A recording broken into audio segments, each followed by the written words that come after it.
Kebutuhan dasar manusia bukan lagi hanya sandang, pangan, dan papan, tetapi juga pendidikan. Pendidikan adalah kunci kemajuan masa depan. Melalui pendidikan, kita bisa membantu masyarakat, merancang teknologi, dan menciptakan perdamaian dunia. Sayangnya, pendidikan di Indonesia masih tergolong memprihatinkan. Tentu, ini merupakan tantangan yang besar bagi negara untuk mewujudkan Indonesia Emas 2045. Alokasi anggaran sebesar 612,2 triliun alias 20% dari APBN pada tahun 2023 sepertinya tidak berjalan dengan maksimal. Dibuktikan dengan banyaknya sekolah yang kurang layak digunakan, terutama di daerah yang jauh dari ibu kota. Pendidikan di negara kita menghadapi ribuan masalah yang kompleks. Salah satu akar masalahnya adalah sistem pendidikan massal yang diberlakukan saat ini.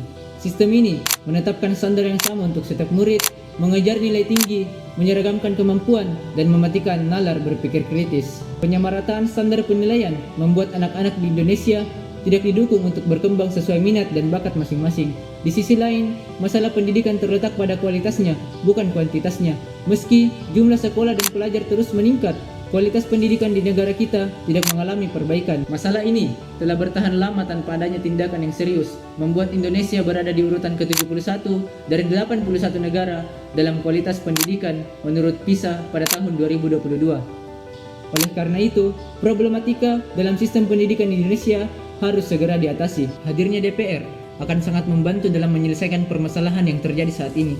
Jika saya menjadi anggota legislatif, saya akan mengembangkan undang-undang yang memungkinkan fleksibilitas dalam penerapan kurikulum, sehingga dapat disesuaikan dengan kebutuhan daerah dan karakteristik siswa. Saya akan menetapkan standar penilaian yang adil dan komprehensif yang tidak hanya fokus pada akademik, juga akan mendorong legislasi yang memfasilitasi penggunaan teknologi dalam pendidikan.